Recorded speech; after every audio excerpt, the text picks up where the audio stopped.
我哋 LCK 喺全世界都係首屈一指嘅。有咁嘅成績咧，全靠我哋4個部門嘅主將。呢位咧就係跆拳道嘅主將，佢出咗名，每逢世界賽前夕都幫 T1 充滿電。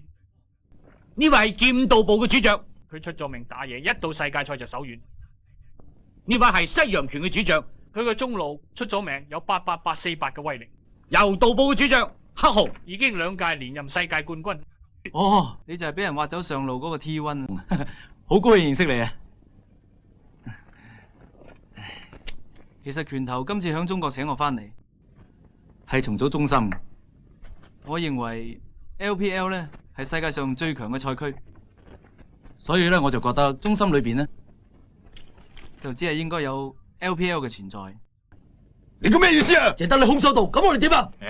問得好！如果各位有興趣嘅，可以加入 LPL 賽區，但要先經過選拔，因為我哋淨係中意訓練精英，絕對唔會接受垃圾。做咩望住我？即係當我垃圾？唔係，唔好誤會，我唔係針對你，我係話在座咁多位都係垃圾。我撲你個